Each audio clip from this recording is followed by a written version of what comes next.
Hello viewers. उम्मीद है कि आप सब खैरियत से होंगे। आज का जो हमारा टॉपिक है वो है जी biological importance of water. Water एक फंडामेंटल कंपोनेंट है हमारी बॉडी में और इसकी हम इम्पोर्टेंस देखते हैं कि ये बायोलॉजिकल यानी कि ज़िंदगी में इसकी क्या इम्पोर्टेंस है। Water is important component of protoplasm which makes 70 to 90% the body of living organism. Some important properties of water are as follows. इसमें कहता है कि ये बॉडी का जो है वो 70 to 90% प्रोटोप्लाज्म का यानी कि सेल के अंदर जो लिक्विड होता है साइटोप्लाज्म वगैरह उसका ये 70 to 90% पोर्शन ये वाटर कंसिस्ट करता है। इसकी हम चंद जो प्रॉपर्टीज़ हैं वो देख लेते हैं कि ये किस तरह हेल्प करता है, बायोलॉजिकल इम्पोर्टेंस रखता है ये कि किस तरह ये लाइफ को इन्हेंस करता है, उसकी जो प्रॉपर्टीज़ हैं उनको बढ़ाता है, लाइफ को और ज़्यादा बढ़ाता है, अहम रोल प्ले करता है। पहले इसकी देख लेते हैं जी पोलर नेचर ऑफ वाटर कि पोलर नेचर इसकी क्या है, पोलर नेचर होती क्या है। Water is a polar molecule because the oxygen end of molecule is electronegative, bearing a partial negative charge is electron, and the hydrogen end is electropositive, bearing a partial positive charge. इसमें कहता है कि जो hydrogen का molecule होता है, एक oxygen होती है और हाइड्रोजन के दो होते हैं। जो ऑक्सीजन होती है वो नेगेटिव होती है, उस पर नेगेटिव चार्ज होता है, ये पार्शियल पॉजिटिव। इसका क्या इनको होता है, इसकी क्या इंपॉर्टेंस है। Due to polar nature water molecule are bonded to one another through weak bonds called hydrogen bond, यानी कि इनके दरमियान बॉन्डिंग मजबूत होती है जिसकी वजह से पानी ट्रेवल कर सकता है, कैपिलरी एक्शन परफॉर्म करता है। छोटी से छोटी कैपिलरी में ये खुद ब खुद ही ऊपर जाना शुरू हो जाता है बॉन्डिंग की वजह से। दूसरा देख लेते हैं जी यूनिवर्सल सॉल्वेंट। यूनिवर्सल सॉल्वेंट वो चीज़ जिसमें कोई चीज़ें हल हो जाती हैं। किस तरह ये कहते हैं कि universal due to polar nature of water it dissolve a large number of polar and ionic substance. Polar nature की वजह से ये कई पोलर और आयनिक सब्सटेंस को अपने अंदर डिजॉल्व कर लेता है। Water provide the medium for chemical reaction in cell, यानी कि बहुत से केमिकल रिएक्शन जो सेल के अंदर होते हैं ये उनको medium provide, water as a medium होता है उनके लिए ये, यानी कि वो पानी के अंदर इजीली वो रिएक्शन हो जाता है। एग्जाम्पल में इसकी देख लेते हैं कि एग्जाम्पल कौन से रिएक्शन, यानी कि when sodium chloride is put into water, नमक की बात कर रहे हैं NaCl। जब वाटर में हम नमक डालते हैं the electronegative negative end of water molecule are attached to the sodium and the electropositive end of water molecule are attached to the chloride ion. As a result, the sodium chloride ion separated and dissolved in water. इसमें क्या कहता है जी, ये कहता है कि पानी का मॉलिक्यूल जो होता है वो इस तरह, और सोडियम क्या करता है, सोडियम के ऊपर होता है partial positive Na, partial positive, ये इसको अट्रैक्ट कर लेता है, और जो Cl होता है उस पर नेगेटिव, ये इसको आपस में ये अट्रैक्ट कर लेते हैं और क्या होता है आयन सेपरेट एंड डिज़ाल्व, और डिज़ाल्व हो जाता है पानी में, और जो इसके NaCl के आयन है वो सेपरेट हो जाते हैं। नेक्स्ट पॉइंट देखते हैं इसका, not disturbing the cellular structure, यानी कि सेलुलर स्ट्रक्चर को डिस्टर्ब नहीं करता। इसमें क्या कहते हैं, water is polar solvent and most of cellular structures organelles are non polar. वो पोलर है वो पानी, और ये ऑर्गेनेलिज नॉन पोलर है, इसीलिए ये आपस में रिएक्शन नहीं करती। Therefore it does not disturb और डिजॉल्व द ऑर्गेनेलिज, जिसकी वजह से ये एक दूसरे के साथ रिएक्ट नहीं करते और डिजॉल्व नहीं होते एक दूसरे में। इसकी नेक्स्ट प्रॉपर्टी हम देखते हैं जी कोहेसिव नेचर।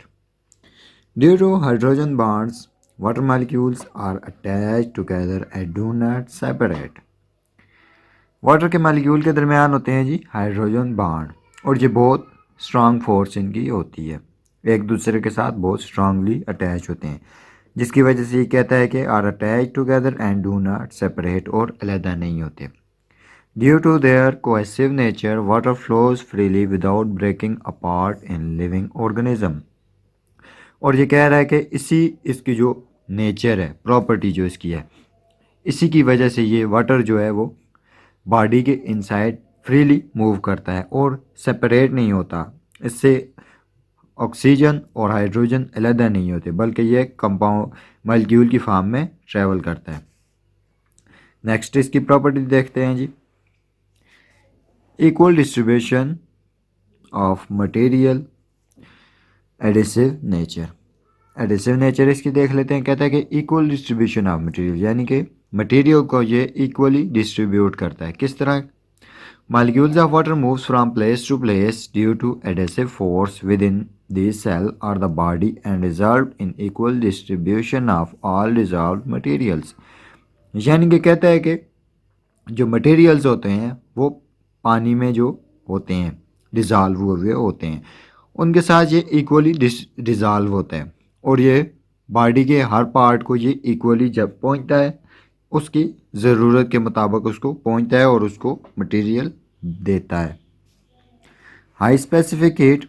स्पेसिफिक हीट क्या है? पहले इसकी हम डेफिनेशन देख लेते हैं। Specific heat is the amount of heat energy required to raise the temperature of 1 gram of water by 1 degree Celsius. कहता है कि अमाउंट ऑफ हीट हमें रिक्वायर हो, जो हम अमाउंट ऑफ हीट किसी चीज़ को दें, क्या करने के लिए? उसका टेम्परेचर बढ़ाने के लिए। कितना? 1 डिग्री, और वो अमाउंट कितनी हो? 1 ग्राम। 1 ग्राम अमाउंट का हम जब 1 डिग्री बढ़ाएंगे तो वो उसकी स्पेसिफिक हीट होगी कि कितनी हीट इसने ली है 1 डिग्री इंक्रीज होने के लिए। The temperature of water raised and falls more slowly as compare to other liquids. कहता है कि जो टेम्परेचर है वाटर का, पानी का जो टेम्परेचर है वो बहुत आराम से, यानी कि अगर बढ़ाएं तो बहुत आराम से बढ़ेगा और अगर घटाएं तो बहुत आराम से घटेगा as compare to other liquids. दूसरे लिक्विड से अगर हम उसको मिलाएं तो। Because they contain hydrogen bonds, क्योंकि ये इसके इनसाइड हाइड्रोजन बॉन्ड्स होते हैं। This property helps the organism to maintain body internal temperature and protect them from rapid temperature changes। और ये इसकी बहुत अहम प्रॉपर्टी है, जिसकी वजह से हमारा जो बॉडी है वो टेम्परेचर को मेंटेन रखता है, एक ही लेवल पर मेंटेन करता है।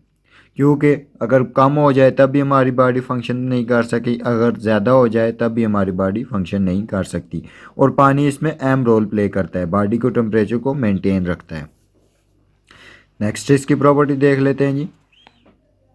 High heat of vaporisation. High heat of vaporisation का कहता है जी, high heat of vaporisation of water is the heat required to convert 1 gram of liquid water into vapours. ये इसकी डेफिनेशन कहता है कि हीट इज रिक्वायर्ड है, यानी कि हमें हीट जो हम देते हैं क्या करने के लिए जी? Liquid water into vapours. Water को हम वेपर्स की फॉर्म, बुखरात की फॉर्म में कन्वर्ट करने के लिए। कितने वाटर को? 1 ग्राम को। 1 ग्राम 1 ग्राम पानी को उसको लिक्विड फॉर्म से गैस फॉर्म में, वेपर फॉर्म में जब हम कन्वर्ट करते हैं, उसके लिए जो हमें अमाउंट ज़रूरत होती है, जो हम उसको देते हैं, वो होती है जी हाई हीट ऑफ वेपोराइजेशन। इसका क्या रोल है जी? It helps animals and plants to get rid of excessive body heat during sweating and transpiration. As a result, the external temperature of organism can change with respect to their surrounding। इसमें कह रहा है कि जो पानी की है वो हाई हीट, यानी कि वो उसकी हीट ऑफ वेपोराइजेशन के लिए उसको बहुत ज़्यादा हीट ज़रूरत होती है, जिसकी वजह से ये कहता है कि पानी को लिक्विड फार्म से गैस फार्म में कन्वर्ट होने के लिए बहुत ज़्यादा एनर्जी की ज़रूरत होती है।